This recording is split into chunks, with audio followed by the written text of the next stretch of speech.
பல்லாவரம் தொகுதியில் பட்டையை கிளப்ப போகும் வேட்பாளர் யார்? தமிழக சட்டப்பேரவை தொகுதி வரிசை பட்டியலில் 30வது இடம் பெற்றுள்ளது பல்லாவரம் தொகுதி. செங்கல்பட்டு மாவட்டத்தில் அமைந்துள்ள தாம்பரம், ஆலந்தூர் தொகுதிகளிலிருந்து சில பகுதிகள் பிரிக்கப்பட்டு 2010 பல்லாவரம் தொகுதி உருவாக்கப்பட்டது.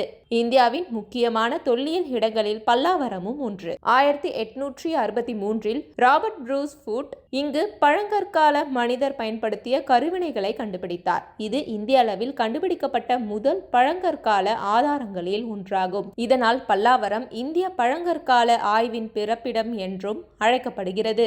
சென்னை விமான நிலையம், நாகல்கேணியில் தோல் தொழிற்சாலைகள், MIT எனப்படும் மெட்ராஸ் தொழில்நுட்ப கல்லூரி ஆகியவை தொகுதியின் முக்கிய அடையாளங்களாக உள்ளன. பல்லாவரத்தில் வெள்ளிக்கிழமை நடைபெறும் வார சந்தை மிகவும் பிரபலம். இங்கு கிடைக்காத பொருட்களே இல்லை எனலாம். இத்தொகுதியில் மீனம்பாக்கம், அனங்காபுத்தூர், பம்மல், பல்லாவரம், குரோம்பேட்டை, திருநீர்மலை, பொழிச்சலூர், திரிசூலம் ஆகிய பகுதிகள் இடம்பெற்றுள்ளன. பல்லாவரம் தொகுதி உருவான பின் 2011ஆம் ஆண்டில் அதிமுக சார்பில் தன்சிங் போட்டியிட்டு வெற்றி பெற்றார்.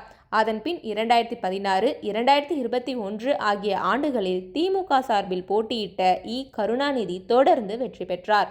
இந்த தொகுதியில் ஆண்கள் 1,61,197 பேர், பெண்கள் 1,68,996 பேர், மூன்றாம் பாலினத்தவர் 24 பேர் என மொத்தம் 3,30,217 வாக்காளர்கள் உள்ளனர். இத்தொகுதியின் பெரும்பாலான பகுதிகள் மிக குறுகலான தெருக்களாக இருப்பதால் வீடுகள் மற்றும் வணிக நிறுவனங்களுக்கு போதிய வாகன நிறுத்த வசதி இல்லாமல் சாலைகளிலேயே வாகனங்கள் நிறுத்தப்படுகின்றன.